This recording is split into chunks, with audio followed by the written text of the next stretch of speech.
વિધાનસભા ગૃહમાં કોંગ્રેસના ધારાસભ્યોના સૂત્રોચ્ચાર લાઈવ કરો વિધાનસભા લાઈવ કરો, શું છુપાવો છો, કેમ ડરો છો? વિધાનસભા લાઈવ કરો, લોકોના ટેક્સના પૈસાથી મંત્રી કે ધારાસભ્યોના પગાર થાય છે? વિધાનસભામાંથી માહિતી ખાતા દ્વારા અપાતા સભ્યોના વિડીયોમાં ભેદભાવ. ગુજરાતમાં છેલ્લા 3 દાયકાથી ભારતીય જનતા પાર્ટીનું શાસન ચાલે છે અને હવે તો ડબલ એન્જિનની સરકાર છે. કર્મચારીઓને કર્મયોગી નામ તો આપવામાં આવે છે, પણ ગુજરાતમાં ફિક્સ પે, કોન્ટ્રાક્ટ ને આઉટસોર્સિંગના નામે યુવા પેઢીનું મોટા પ્રમાણમાં શોષણ આ ડબલ એન્જિનની સરકાર કરી રહી છે.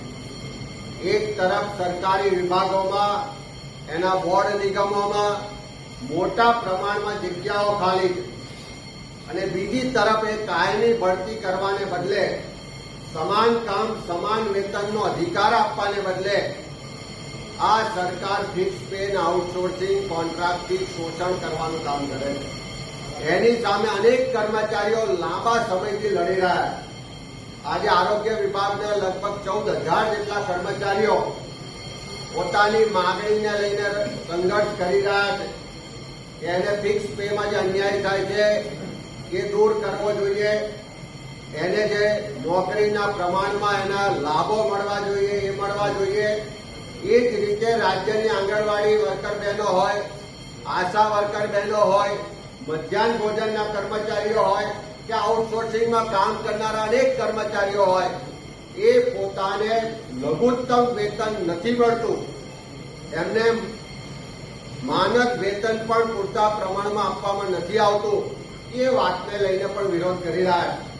આજે જૂની પેન્શન યોજના લાગુ કરવાની વાતને લઈને પણ લાખો કર્મચારીઓ વિરોધ કરી રહ્યા છે, પણ સરકારનું પેટનું પાણી આવતું નથી. કોઈ ઉદ્યોગપતિઓને રાહત આપવાની હોય, કોઈને ખેરાત કરવાની હોય જમીનો, તો એમાં સરકાર સહેજ પણ સમય જવા દેતી નથી. પણ કર્મચારીઓને જ્યારે એનો અધિકાર આપવાની વાત આવે ત્યારે સરકાર વારંવાર એમાં વિલંબ પણ કરે છે અને અન્યાય પણ કરે છે. ત્યારે અમે જે પણ આરોગ્ય વિભાગના કર્મચારીઓ છે, આંગણવાડીની બહેનો છે, આશા વર્કર બહેનો છે, મધ્યાહન ભોજનના કર્મચારીઓ છે કે બીજા તમામ જે ફિક્સ પે, આઉટસોર્સિંગના કોન્ટ્રાક્ટ પ્રથા નાબૂદ કરવા માટે લડી રહ્યા છે, એવા તમામ કર્મચારીઓની લાગણી માંગણીને કોંગ્રેસ પક્ષ સમર્થન કરે છે. અમે સરકારને પણ કહેવા માંગીએ, આ કર્મચારીઓ સરકારના હાથ પગ છે.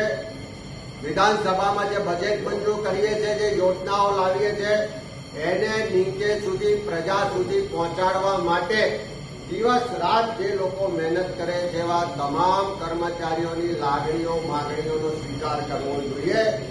ફિક્સ પેની પ્રથા નાબૂદ કરવી જોઈએ, કોન્ટ્રાક્ટ આઉટસોર્સિંગની પ્રથા નાબૂદ કરવી જોઈએ.